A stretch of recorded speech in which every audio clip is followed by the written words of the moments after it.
ایسا شخص ہے یا ایسا خادم ہے، بلکہ بہت ان میں سے جو ہے ایسے بھی ہیں. یعنی اگر آپ کے سامنے 100 خادم ہیں تو 100 میں سے شاید چند 2-3 جو ہوں گے وہ ایسے بھی ہیں، شاید 2-3 سے بڑھ کر بھی ہوں، وہ ایسے ہیں کہ جو خدا کی خدمت جو ہے ایمانداری سے نہیں کر رہے، خدا کی خدمت اس بلاہٹ کے تحت نہیں کر رہے جو خدا نے انہیں دیا. یہ شاید ان کو بلایا ہی نہیں خدا نے خدمت کے لیے، تو وہ کیا کرتے ہیں؟ وہ مذہبی ٹھیکیدار بن جاتے ہیں. اور یہاں پر ہم دیکھتے ہیں کہ ایسے مذہبی ٹھیکیدار جو اپنے پیٹ کے لیے یہ کام کرتے ہیں، وہ کیا کرتے ہیں؟ شاید انہوں نے یہ سارا پلان بنایا تھا،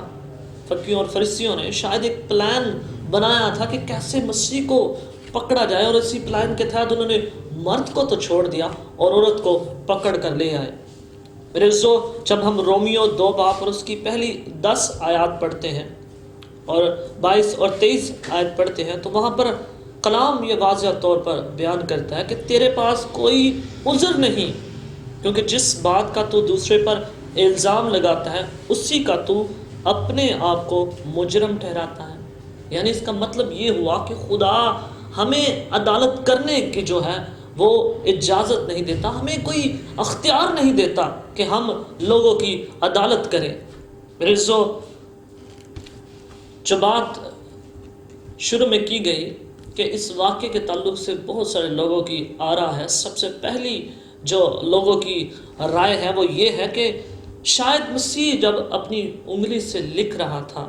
تو وہ خروج 20 باب میں جو 10 احکام ہیں وہ لکھ رہا تھا، تاکہ جو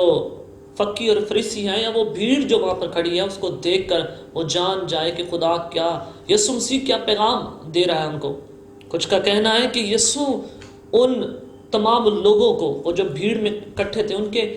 جو گناہ ہے لسٹ بنا کر ان کو دکھا رہا ہے، زمین پر لکھ رہا ہے کہ تو نے یہ گناہ کیا ہے، کیا تو اس سے بڑا گناہگار نہیں ہے. اور پھر ایک اور گروپ کا جو کہنا ہے وہ یہ ہے کہ شاید مسیح خداوند اپنی انگلی سے جب لکھ رہے تھے وہ یہ بتا رہے تھے کہ یہی وہ انگلی ہے، یہی وہ فنگر ہے جس نے 10 احکام کو تحریر کیا. میرے عزیزو، خدا واضح طور پر انہیں سکھانا چاہتا تھا، بتانا چاہتا تھا کہ بھئی تم بھی گنہگار ہو، تمہارے پاس کوئی اختیار نہیں کہ تم کسی اور کے اوپر الزام لگا سکو. اور پھر جب ہم دیکھتے ہیں کہ مسیح خداوند نے جب ان سے مخاطب ہو کر کہا، جب یوحنا کی انجیل اس کا 8 باب اور اس کی 8ویں آیت میں دیکھتے ہیں تو لکھا ہے، اور پھر جھک کر زمین پر انگلی سے لکھنے لگا. وہ یہ سن کر بڑوں سے لے کر چھوٹوں تک ایک ایک کر کے نکل گئے، اور یسوع اکیلا رہ گیا اور عورت وہیں بیچ میں رہ گئی. اور پھر ہم دیکھتے ہیں آگے جو ہے یسوع مسیح اس عورت سے مخاطب ہوتے ہیں، کیا یہاں پر کوئی باقی نہیں رہا؟ عورت نے کہا کہ کوئی نہیں ہے. اور ہم دیکھتے ہیں کہ مسیح نے کہا کہ پھر گناہ نہ کرنا، چلی جا، سلامت چلی جا. میرے عزیزو، خدا جو ہے در حقیقت ان لوگوں کو یہ سکھانا چاہتا تھا کہ تم خود گناہ آلودہ ہو. کلام مقدس واضح طور پر کہتی ہے کہ گناہ انسان کو ننگا کر دیتا ہے. جب انہوں نے گناہ اپنے دیکھے، جب انہوں نے دیکھا کہ وہ کتنے گناہ آلودہ ہیں، تو انہیں شرمندگی کے باعث وہاں پر ان کی جو ہے جرت نہ ہوئی کہ وہ وہاں پر کھڑے رہ سکے. میرے عزیزو، کلام مقدس میں لوکا کی معرفت لکھی گئی انجیل کے 6 باب کی 37ویں آیت میں لکھا ہے، عیب جوئی نہ کرو، تمہاری بھی عیب جوئی نہ کی جائے گی، مجرم نہ ٹھہراؤ، تم بھی مجرم نہ ٹھہرائے جاؤ گے. وہ لوگ عیب جوئی کر رہے تھے، بتا رہے تھے کہ یہ گناہ آلودہ ہے، یہ گناہ گار ہے. اور کلام یہ بیان کرتا ہے کہ تمہاری بھی عیب جوئی کی جائے گی، تمہارے گناہ جو ہے وہ ظاہر کیے جائیں گے. اور ہم دیکھتے ہیں کہ وہاں پر کوئی شخص کھڑا نہیں رہتا. پھر لوکا کی انجیل کے 6 باب کی 4 آیت کو جب ہم دیکھتے ہیں تو مسیح خداوند کہتے ہیں کہ تو اپنے بھائی کی آنکھ کے تنکے کو دیکھتا ہے اور اپنی آنکھ کے شتیر پر غور نہیں کرتا. رضو، آج بھی کلام اس بابت گواہی دیتا ہے، بیان کرتا ہے کہ آج لوگ جو ہیں وہ دوسرے کی آنکھ کے تنکے کو دیکھتے ہیں، دوسرے کی آنکھ کے اندر، اس کی زندگی کے اندر گندگی اور گناہ کو دیکھ کر خوش ہوتے ہیں اور کہتے ہیں کہ یہ گناہ گار ہے اور ہم راست باز ہیں. مسیح خداوند نے کتنی خوبصورت بات ایسے لوگوں کے بارے میں جب ہم اناجیل میں دیکھتے ہیں تو مسیح فقیوں اور فریسیوں سے مخاطب ہو کر کہتے ہیں کہ اے ریاکار فقیوں اور فریسیوں تم پر افسوس کہ تم سفیدی پھیری ہوئی قبریں ہو۔ میرے جو آج بھی لوگ اوپر سے اس قدر اپنے آپ کو بناوٹی بنائے ہوئے ہیں اور راست باز بنائے ہوئے ہیں کہ وہ سمجھتے ہیں کہ شاید لوگوں کے سامنے تو ہماری عزت ہوگی، لیکن میرے جو وہ یہ نہیں جانتے کہ خدا ان کے دلوں کے اندر ان تمام گناہوں کو، ان کی باتوں کو، خیالات، ان کی سوچوں سے واقف ہے۔ اور کلام یہ بیان کرتا ہے کہ خدا دور ہی سے انسان کے خیالات کو جانچ لیتا ہے۔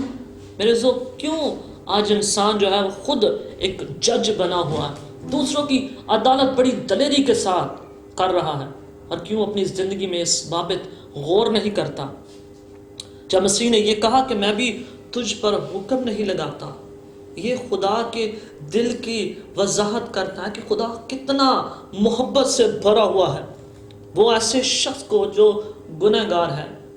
خدا کے دل کے یہ جو حکم ہے یہ بتاتا ہے کتنا رحم اس کے دل میں ہے، کتنا وہ لوگوں کو معاف کرنے کے لیے تیار رہتا ہے۔ وہ در حقیقت اس کے ساتھ اپنے تعلق کو بحال کرنا چاہتا ہے تاکہ گنہگار یہ نہ سوچے کہ خدا اس سے نفرت کرتا ہے، بلکہ کلام بیان کرتا ہے کہ جو اپنے گناہوں کا اقرار کرے گا ضرور ہے کہ خدا اسے معاف کرے گا۔ ہم میرے عزیزو مصرف بیٹے کی تمثیل جب پڑھتے ہیں تو ہم دیکھتے ہیں کہ باپ کیسے کھڑا ہو کر جب اپنے بیٹے کو واپس لوٹتے ہوئے دیکھتا ہے تو اپنی باہوں کو وہ کیا کرتا ہے، پھیلا لیتا ہے اور اپنے بیٹے کو گلے سے لگا لیتا ہے۔ آج بھی خدا جو ہے وہ گناہگار کو جب وہ اپنے گناہوں پر شرمندہ ہوتا ہے اور جب وہ لوٹتا ہے تو خدا کتنی خوشی اور شادمانی اپنے دل میں محسوس کرتا ہے۔ در حقیقت یہ بات کہ میں بھی تجھ پر حکم نہیں لگاتا، یہ خدا کے شفقت کی طرف، خدا کے اس رحم کو ظاہر کر رہا ہے کہ کیسے خدا آج بھی انسان کے لیے اپنے دل میں یہ محسوس کرتا ہے کہ وہ لوٹ آئے، وہ واپس آ جائے، وہ خدا کے جو ہے ہاتھ کے نیچے فروتنی کے ساتھ چلنا شروع کر دے۔ میرے یہ جو ایکٹ، یہ جو واقعہ ہم نے یوحنا کی انجیل میں دیکھا، اس کا جو مین پوائنٹ ہے، جو پرابلم ہے وہ یہ ہے کہ انسان کے زندگی میں آج کل جو ججمنٹل سپرٹ ہے وہ بہت زیادہ ہے۔ لوگوں کو ان کے گناہوں کو بہت زیادہ ظاہر کرنے کی کوشش کرتے ہیں۔ اس کے تعلق سے جب ہم ایک خادم کے بارے میں پڑھتے ہیں، اس کا نام ڈربی ہے، وہ لکھتا ہے اگر انسان کو اپنے سے بدتر شخص مل جائے تو اس کے بگڑے ہوئے دل کو تسلی اور سکون مل جاتا ہے۔ وہ سوچتا ہے کہ دوسرے کی نسبت وہ بڑے گناہ سے معذور ٹھہرتا ہے، قابل معافی ٹھہرتا ہے، معاف کیا جائے گا۔ یعنی وہ سمجھتا ہے کہ میں تو چھوٹا گنہگار ہوں، میں تو معاف کیا جاؤں گا، میں نے کوئی ایسا بڑا گناہ نہیں کیا۔ جب وہ ایسے شخص کو دیکھتا ہے جو بہت بڑا گنہگار ہے، اور وہ کیا کرتا ہے، وہ یہ سمجھتا ہے کہ میں اب خدا کے حضور ایک ایسا چھوٹا سا گنہگار ہوں کہ خدا تو مجھے معاف کر دے گا آرام سے۔ لیکن خدا میرے کسی کے گناہ کے یہ نہیں دیکھتا کہ وہ چھوٹا ہے یا بڑا، جو اقرار کرتا ہے، لکھا ہے کہ چاہے تیرے گناہ کرمزی کیوں نہ ہو، وہ برف کی مانند کیا ہو جائیں گے، صاف ہو جائیں گے، پاک کر دے گا خدا۔ خدا ہر اس شخص سے محبت رکھتا ہے میرے خدا تمام بنی نوع انسان سے محبت رکھتا ہے۔ جب ہم اس کے تعلق سے کلام مقدس کی آیت، جسے مرکزی آیت بھی کلام مقدس کہا جاتا ہے، یوحنا کی انجیل اس کے 3 باب کی 16ویں آیت میں، کہ خدا نے دنیا سے ایسی محبت رکھی کہ اس نے اپنا اکلوتا بیٹا بخش دیا تاکہ جو کوئی اس پر ایمان لائے ہلاک نہ ہو بلکہ ہمیشہ کی زندگی پائے۔ میرے خدا ایسی محبت رکھتا ہے، اس نے دنیا کے لیے اپنے بیٹے کا تریگ نہیں کیا۔ اور کلام مقدس میں جب ہم اسی چیپٹر یعنی یوحنا 3 کی 17ویں آیت میں دیکھتے ہیں، پڑھتے ہیں، تو لکھا ہے کیونکہ خدا نے بیٹے کو دنیا میں اس لیے نہیں بھیجا کہ دنیا پر سزا کا حکم کرے، بلکہ اس لیے کہ دنیا اس کے وسیلہ سے نجات پائے۔ میرے خدا کبھی کسی کی ہلاکت نہیں چاہتا۔ خدا یہ کہتا ہے کہ ہم مسیح پر ایمان رکھیں۔ وہ شخص جو مسیح سے دور ہے، جس کی زندگی میں مسیح نہیں، جس کی زندگی میں گناہ ہے، جو مسیح کے نہ ہونے کے باعث خدا سے بہت دور ہے، تاریکی میں ہے، میرے دنیا کا نور، دنیا کا نجات دہندہ حقیقی نور جب اس کی زندگی میں آتا ہے تو اس کی زندگی سے گناہ، تاریکی، ہر قسم کی برے خیال، بری سوچیں، ہر قسم کی گناہ کی غلامی اس کی زندگی سے دور ہو جاتی ہے، وہ آزاد کیا جاتا ہے، وہ آزاد ہو جاتا ہے۔ کب؟ جب وہ مسیح پر ایمان لاتا ہے۔ اور میرے آج ہمیں اپنی زندگی پر غور کرنا ہے، کیا ہم تو جج نہیں بنے ہوئے؟ کہ ہمارے اندر ججمنٹل اسپرٹ تو نہیں ہے؟ ہمیں معاف کرنا چاہیے، خدا معاف کرتا ہے۔ اس کے بیٹے نے صلیب پر یہ کہا کہ اے باپ ان کو معاف کر، کیونکہ یہ جانتے نہیں کہ کیا کرتے ہیں۔ وہ لوگ اس پر الزام لگا رہے تھے، وہ اس کے اوپر ایسے الزام لگا رہے تھے، وہ اس پر بڑے فخر کے ساتھ، حسد کے ساتھ، کینے کے ساتھ اسے یہ کہہ رہے تھے اگر تو خدا کا بیٹا ہے تو صلیب پر سے اتر آ، ہم تو پر ایمان لے آئیں گے۔ انہوں نے اسے مارا، اس قدر زخمی کر دیا کہ اس کے پورے بدن سے خون جو ہے وہ رستا رہا، لیکن اس نے پھر بھی کہا اے باپ ان کو معاف کر۔ میرے خدا ایسی محبت، ایسی معاف کرنے والی اسپرٹ آج ہماری زندگیوں میں چاہتا ہے۔ لیکن آج ایماندار جو ہے، شاید وہ تو خدا کے حضور جو ہے بڑے اچھے طریقے سے چل رہا ہے، لیکن اگر ایسے ایمانداروں کی زندگی پر دیکھیں جو صرف جو ہے وہ شکل کے، یعنی خود اپنی شکل کو تبدیل کر کے یا بناوٹی ایماندار بنے ہوئے ہیں، انہیں یہ جاننے سیکھنے کی ضرورت ہے کہ خدا سب کچھ جانتا ہے۔ لکھا ہے کہ ہر اس کام کو اور اس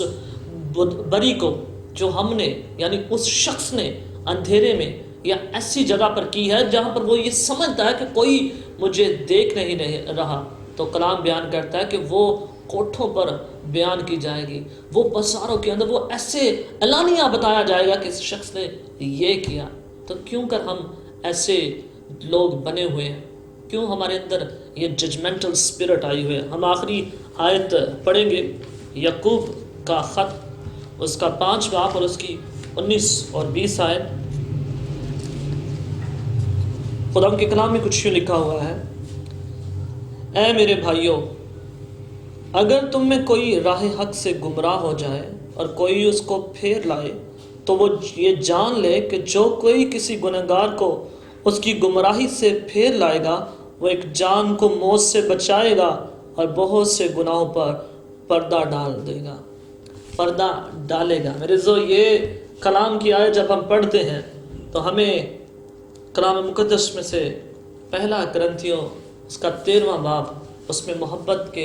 جو بارے میں بڑے تفصیل کے ساتھ پالوس بیان کرتا ہے، وہ نظر آتی ہے کہ محبت جو ہے وہ گناہوں پر پردہ ڈالتی ہے۔ میرے جب ہم اپنے اندر خدا کی محبت رکھتے ہیں تو ہم لوگوں کی گناہوں پر پردہ ڈالتے ہیں، ہم اس کو بچانے کی کوشش کرتے ہیں کہ یہ میرا بھائی ہے، یہ میری بہن ہے، کیوں نہ میں اس سے بھی اس زندگی کے وارث بنانے کی کوشش کروں جو مسیح پر ایمان لانے کے باعث ملتی ہے۔ تو میرے آج کلام خدا جو ہمیں سکھانا چاہتا ہے، جو آج کا جو کنکلوژن ہے آج کے سرمن کا، وہ یہ ہے کہ خدا یہ چاہتا ہے کہ ہم معاف کرنا سیکھیں، ہم کسی کی آنکھ کے تنکے کو نہ دیکھیں، پہلے اپنے گریبان میں جھانکیں، اپنی آنکھ کے شتیر کو دیکھیں، اپنی زندگی کے اندر جھانکیں، کیا میں ایمانداری سے، وفاداری کے ساتھ، خدا کی محبت سے بھرا ہوا ہوں؟ کیا میں ایماندار بن کر خدا کے ساتھ چل رہا ہوں؟ میرے اگر نہیں، اگر ہم صرف لوگوں کو جج کرتے ہیں تو یہ ہمارے لیے المیہ ہے، افسوسناک بات ہے، کیونکہ جب ہم معاف نہیں کریں گے تو خدا بھی کبھی ہمیں معاف نہیں کرے گا۔ جب ہم معاف کرنا سیکھیں گے، جب ہم لوگوں کو معاف کریں گے تو خدا بھی ہمارے قصور معاف کرے گا۔ آئے ہم سب اپنے سروں کو جھکائیں اور آج کے کلام کے لیے خداوند کی شکر گزاری کریں۔ ہاللویہ۔ خداوند آسمانی باپ، تیرے بیٹے یسوع مسیح ناصری میں تیری شکر گزاری تیری محبت کے لیے کرتے ہیں کہ خداوند تیری محبت کی خوبی ہم پر یوں ظاہر ہوئی کہ جب ہم گنہگار ہی تھے تو تیرا بیٹا مسیح ہمارے لیے ہوا، ہمارے لیے صلیب پر چڑھ گیا تاکہ ہماری قیمت ادا کرے۔ ہم شکر گزاری اس بہت بڑی نجات کے لیے کرتے ہیں کہ اب ہم گناہ کی غلامی میں نہیں رہے، فضل بخش کہ ہم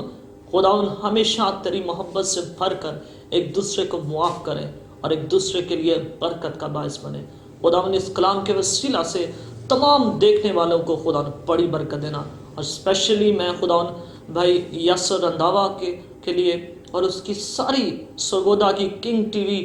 خداوند چینل کی ٹیم کے لیے برکت چاہتا ہوں۔ خداوند اس ٹیم کو پورے سرگودا کے اندر بڑی کثرت کے ساتھ استعمال کر، خصوصاً جو بھائی اس کو لیڈ کر رہا ہے خداوند بھائی یاسر رنداوا، خداوند اسے آسمانی حکمت اور دانائی بخش دے خدا، اور خداوند جو وہ اس چینل کے ذریعے سے پروگرام کرتا ہے خداوند حکمت اور دانائی سے بھر دے خداوند، تاکہ وہ بڑی کثرت کے ساتھ خداوند تیرے نام کو جلال دینے کا باعث ٹھہرے خداوند۔ حاضر اے خداوند تمام لوگوں کو جو کلام اس وقت سن رہے ہیں، جنہوں نے سنا ہے خداوند، اور جو دعا کو سن رہے ہیں خداوند، اگر ان میں کوئی بیمار ہے، اگر ان میں کوئی پریشان ہے، یسوع کے نام سے شادمانی اور شفا ان زندگیوں کے لیے مانگ لیتا ہوں، تیرے بیٹے یسوع ناصری کے نام سے مانگتے ہیں، آمین۔ خداوند اس کلام کے وسیلہ سے آپ سب کو بہت برکت دے، آمین۔